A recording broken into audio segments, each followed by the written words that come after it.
Welcome to another edition of Around the Table with Stacy Smith as we take a look at the political scene. The November election, of course, is behind us, and those elected to legislative posts have now been sworn in.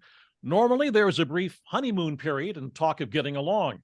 That may happen normally, but not in this political atmosphere. You don't expect Democrats and Republicans to always get along, but you also don't expect the kind of intra-party fighting like the Republicans displayed in the U.S. House. That is just part of what we're going to talk about today as we go around the table with my political veterans and analysts. I'm going to introduce them to you now, and they are the former governor of Pennsylvania, Republican Tom Corbett. Mr. Corbett also served as state attorney general and also as the U.S. attorney for the Western District of Pennsylvania.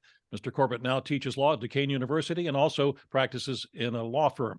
Also with us is Jim Byrne, who is the chairman emeritus of the state Democratic Party. Mr. Byrne also served as the mayor of Millvale for an extended period of time and also president of Allegheny County Council. Jim is also an attorney here in town. And seated just above Jim, as on your television screen, as we go around the table, is another Democrat and one who I like to call the great philosopher of Around the Table. That would be Joe Mystic. Joe is a guiding light for a lot of Democrats and has consulted on many campaigns across the state. Joe also served in several roles in city government, including that of deputy mayor. Joe teaches law at Duquesne University, and you can read his thoughts on life and politics every week in the Trib. Gentlemen, thanks for joining us, and welcome to another edition and a new year of Around the Table with Stacy Smith. So let us dive right into this. Let's start with Capitol Hill. Joe, I have been following politics for a long time, and I have to say I've never seen anything quite like we saw in the U.S. House last week. It's a simple task of trying just to elect a new speaker. Your thoughts on what happened? Well, it's been about 100 years, I think, since the nation's seen anything like that. That just goes to show I'm not that old then. Yeah, that's right. You haven't seen it. I haven't seen it. But yeah, it was chaotic. If you can't elect a speaker readily, that portends trouble for the immediate future and maybe the long-term future, and that's probably a good thing. If you look at some of their promises, they've promised to cut Social Security, to cut Medicare, to cut the defense budget. I don't know if they'll be able to pull any of these things off. In fact, it's doubtful. But the fact that they're not organized and that they are in chaos is good in terms of those big issues that we're dealing with. Nobody wants those three things to happen. No reasonable American wants those three things to happen, but that is indeed what they have set as their goal. So let the fighting continue. Yeah, it's what we're seeing now is open warfare. We've talked about this open warfare in the GOP. Many leaders of the traditional GOP in the last year or so have started to speak out more decisively about the MAGA-ing of their party, the Trump-wing of their party. We've talked repeatedly about Donald Trump's influence on the GOP and the detrimental effect it has had on their ability to govern on issues. It costs them a significant majority in the House, and perhaps some seats in the Senate as well. And you're now going to see that open warfare play out. We saw it last week with the speaker issue, the speaker race, and how they went at each other. In fact, at one point, a congressman went after Matt Gaetz. He had to be held back. And we watched Kevin McCarthy just take a knee and just capitulate to every single demand of a significantly small minority of obstructionists that were keeping the gavel from him. So he may have that gavel, but he's a speaker in name only. And once, assuming they're all able to row in one direction on that side of the aisle, which is unlikely based on many of the things that we've now seen in this open warfare. Then they have to get that passed. They don't have enough to override a veto if it were anything they tried to do ever even got that far.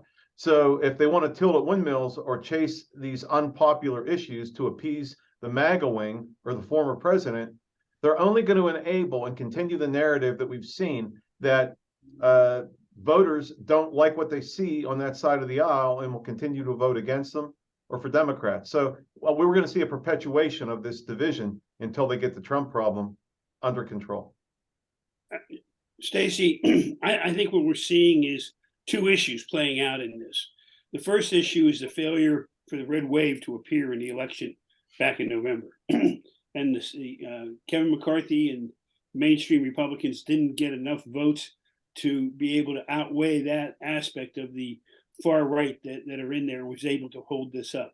Number two, I think you're seeing how social media is playing into politics now, where the members of the Congress normally are in line with the leadership, and the leadership certainly has certain tools that they can kind of whip them into line. They actually have a member of the caucus called the whip. But that whip isn't as strong as I think it used to be, because individuals now have social media persona. They have people out there that they're appealing to. They're trying to keep them happy at the same time, hopefully keeping their constituents at home happy. So I think you're seeing a whole new wave of politics. Hopefully, to me, it doesn't last real long, but it's there right now. The parties have become, both parties in some degree, have become a collection of political entrepreneurs. They don't need the party to raise money for them. They don't need to please leadership. There's a limited amount of patronage anyways. In some cases, the specific grants that one could get for your district, what we call walking around money in Pennsylvania, has been eliminated or cut way back. The governor is responsible for some of that in PA. So if you don't need the party and you can raise money on your own on social media, that gives rise to this kind of chaos. It's just a fact of life. Bossism had its drawbacks, obviously, political bossism, but there are a lot of good things about political bossism. And one of the most important was that the people who were chosen to run on behalf of the party, who were endorsed by the political parties, both parties, were chosen with some care so as not to embarrass the party. So as to improve the party's chances of being successful in a general election. We just don't have that anymore. What about the issue that, and you kind of touched on this, the fact that basically in the end, 20 members of the party held the rest of the delegation, hostage over this whole thing, and that they commanded things that the speaker had to give up. And so as we go on, is there a danger that they're going to be able to control the party, just the 20 of them? Yes. You know what? I don't think so. I think that was the one-time thing over the speaker. In talking to a now former congressman who knows all of those congressmen, a friend of mine, he said of those 20, only about 5 or 6 were to the far right. The rest, they wanted to make a point, and they made their point. So I don't think it's going to be that bad. But again, I go back to what I said originally. It's all changing right now.